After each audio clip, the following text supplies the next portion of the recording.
once again. A Thing of Beauty is a poem written by the famous romantic poet John Keats.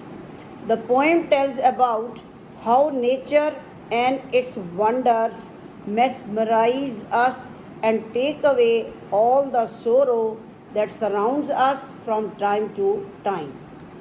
Open the book. As the title indicates, a thing of beauty. The poet talks about natural beauty and its impact on our life, on our daily life. The poet advises us to spend some time in the lap of nature because it really does wonders. Come to the poem. A thing of beauty is a joy forever. Its loveliness increases. It will never pass into nothingness, but will keep a bower, a shady tree, quite silent for us, and a sleep full of sweet dreams and health and quiet breathing. The poet John Keats says that beauty stays forever. It stays forever. It never fades away. It never comes to an end. Rather, it increases with the passing time. The perception of the poet regarding beauty is that it never goes off with the passing time. Rather, it beautifies more and more.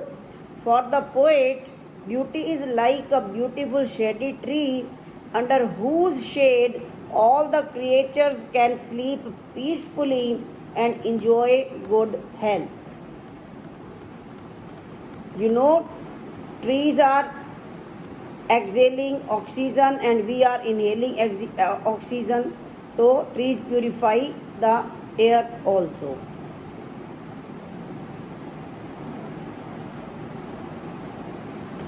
Therefore, on every morrow means morning, the following day, tomorrow.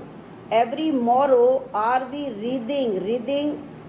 weaving a flowery band garland to bind, attach us to earth, spite of spite, malice, despondence, disappointment, depression, of the inhuman dearth, shortage, lack of noble nature's good qualities, of the gloomy days, sad days, of all the unhealthy and overdarkened evil ways made for our searching. Yes, in spite of all, some form of beauty moves away, removes the pall cover from our dark spirit, from our sad soul. The poet says that every day it is the beauty which fills us with the spirit to live. It is the beauty which builds the desire in us to live, though there are sad moments and cruel people around us.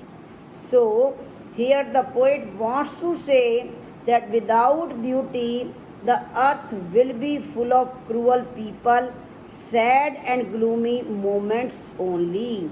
It is the beauty which is created by God which helps us to remove the sadness from our hearts.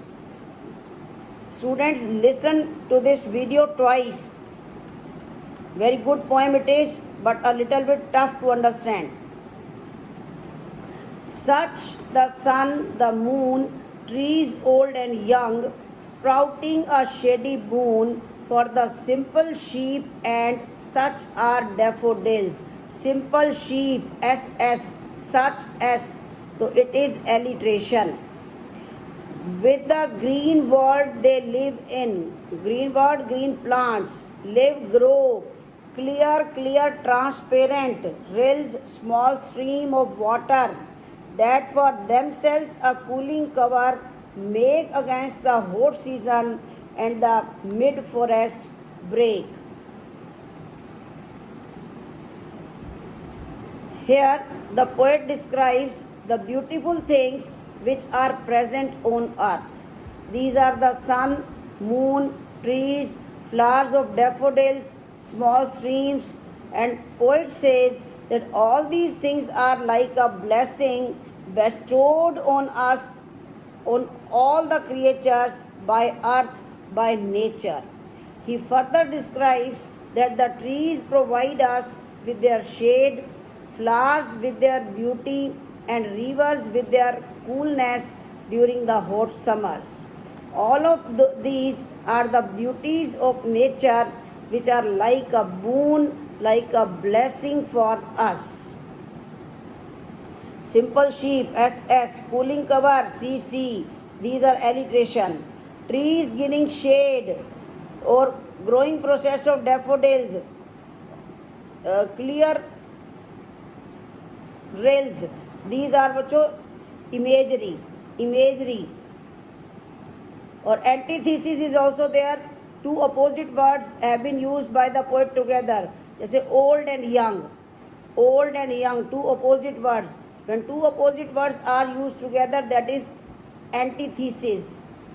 Rich with a sprinkling of fair musk rose blooms, and such too is the grandeur of the dooms we have imagined for the mighty dead, all lovely tales that we have heard or read, an endless fountain of immortal drink pouring on unto us from the heaven's brink. Yes, grandeur, high rank or socially important, mighty, powerful, enormous, immortal, everlasting, never dying, brink, edge. The poet further carries on with the description of the more beautiful things present on earth, such as the beautiful musk roses which have, these are wild roses, musk roses which have such a nice fragrance. Then he describes the tales of the mighty warriors who laid their lives for their countries or for humanity. He says that these beautiful things are the gifts from God for all of us. They are like a nectar given by God to us, and these are those beauties which are immortal and give a reason to live on this earth despite having so many sorrows in our life. We call our ancestors mighty because of their wonderful actions, which are recalled by us, which are remembered by us from time to time. The poet again and again emphasizes on the truth that natural beauty is everlasting. It is given to us by God. It lives forever. Or in spite of so many sorrows and miseries in life, we want to and we should live on this earth happily. Thank you.